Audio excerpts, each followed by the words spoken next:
मला माहीत नाही असे कुठल्याही प्रकार अशी कुठली चर्चा माझ्याशी झालेली नाही का? काय म्हणता?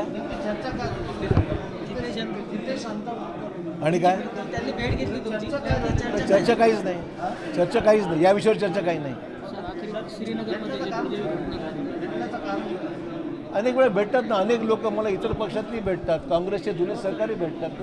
त्याचं काही सर, शहरात झाड पडून काल एका मुलाचा मृत्यू झाला, त्याच्यामुळे नाही ना, असं आहे की जे मी वाचतात वृत्तपत्रात ही बाब अतिशय गंभीर आहे.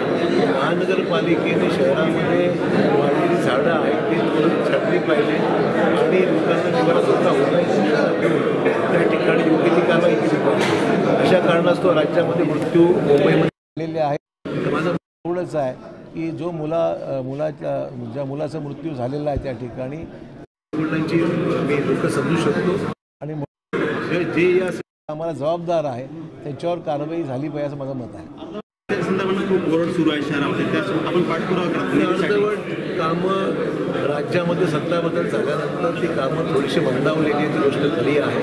उर्वरित लागणारा पैसा जो आहे, निधी जो आहे, तो मी ह्याच्या अगोदरसुद्धा राज्याच्या बांधकाम मंत्र्यांना बोललेलो आहे, त्यांना पत्रव्यवहारही केलेला आहे आणि मला खात्री आहे की ते पैसे अर्धवट कामं जी राहिली आहे ती पूर्ण करण्याचं पैसे देतील. केंद्रीय अर्थसंकल्प जो निर्मला सीतारामन देशाच्या वित्तमंत्र्यांनी सादर केला त्या संदर्भामध्ये जनतेपर्यंत माहिती जावी आणि त्यातले जे महत्त्वाचे निर्णय घेण्यात आलेले आहेत त्या संदर्भामध्ये लोकांपर्यंत अधिक माहिती जावी या भूमिकेतून आज पत्रकार परिषद घेण्यात आलेली आहे.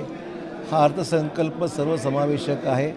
या ठिकाणी तरुण, महिला, गरजू आणि देशाचा एकंदरीत समतोल विकास व्हावा या अनुषंगाने देशाचे पंतप्रधान नरेंद्र मोदी यांनी जी विकसित भारताची कल्पना जी मांडलेली आहे त्या अनुषंगाने हा अर्थसंकल्प ही त्याच्या दृष्टीने पडलेलं हे महत्त्वाचं पाऊल आहे.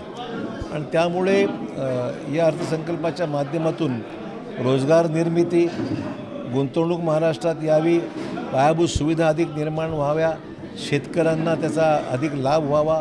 त्याच्यामध्ये आपण पाहाल की सपोर्ट प्राईससुद्धा अनेक ठिकाणी केंद्र सरकारने नुकती वाढवलेली आहे, त्याचाही बेनिफिट शेतकऱ्यांना व्हावा. अशा अनेक तरतुदी करण्यात आल्या आहेत. तरुणांना त्या ठिकाणी इंटर्नशिपसाठी सुद्धा पैसे देण्यात आले आहेत. त्याला ट्रेनिंग देण्याच्या बाबतीत 6,000 ते 10,000 रुपये महिला देण्याची तरतूद करण्यात आलेली आहे.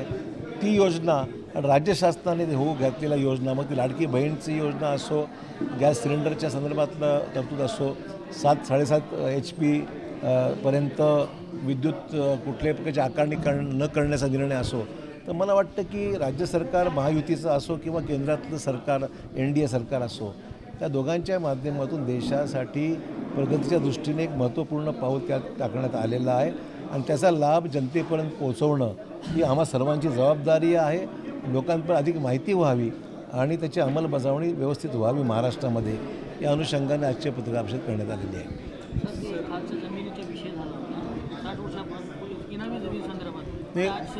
नांदेडच नव्हे तर संपूर्ण मराठवाड्यामध्ये मदतमात आणि खिदमतमास पद्धतीची जमिनी आहेत की ज्या जमिनीवर गेल्या 30-40 वर्षापासून लोकांचं वास्तव्य आहे. त्यामुळे त्या जमिनीत झालेले व्यवहार हे नियमित व्हावे, कारण त्या लोकांना बांधकामाची परवानगी मिळत नाही, खरेदी विक्रीचे व्यवहार होऊ शकत नाहीत.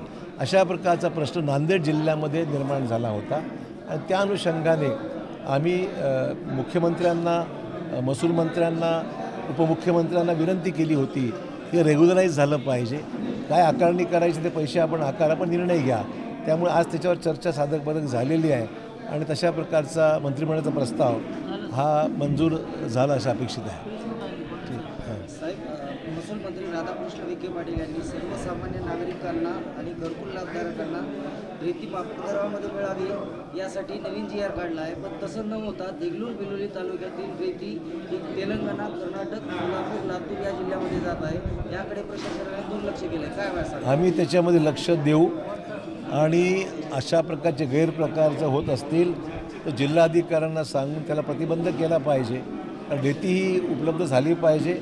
शासनाचा महसूलसुद्धा बुडून नाही, ही महत्त्वाची बाब आहे आणि सर्वसामान्यांना योग्य भावामध्ये रेती मिळाली पाहिजे.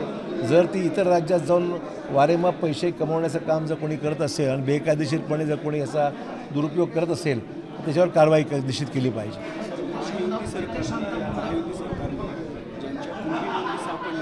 ज्यांच्या कुंडी नोंदी सापडल्यात त्यांना प्रमाणपत्र वाटप केले. हातगावमध्ये गावामध्ये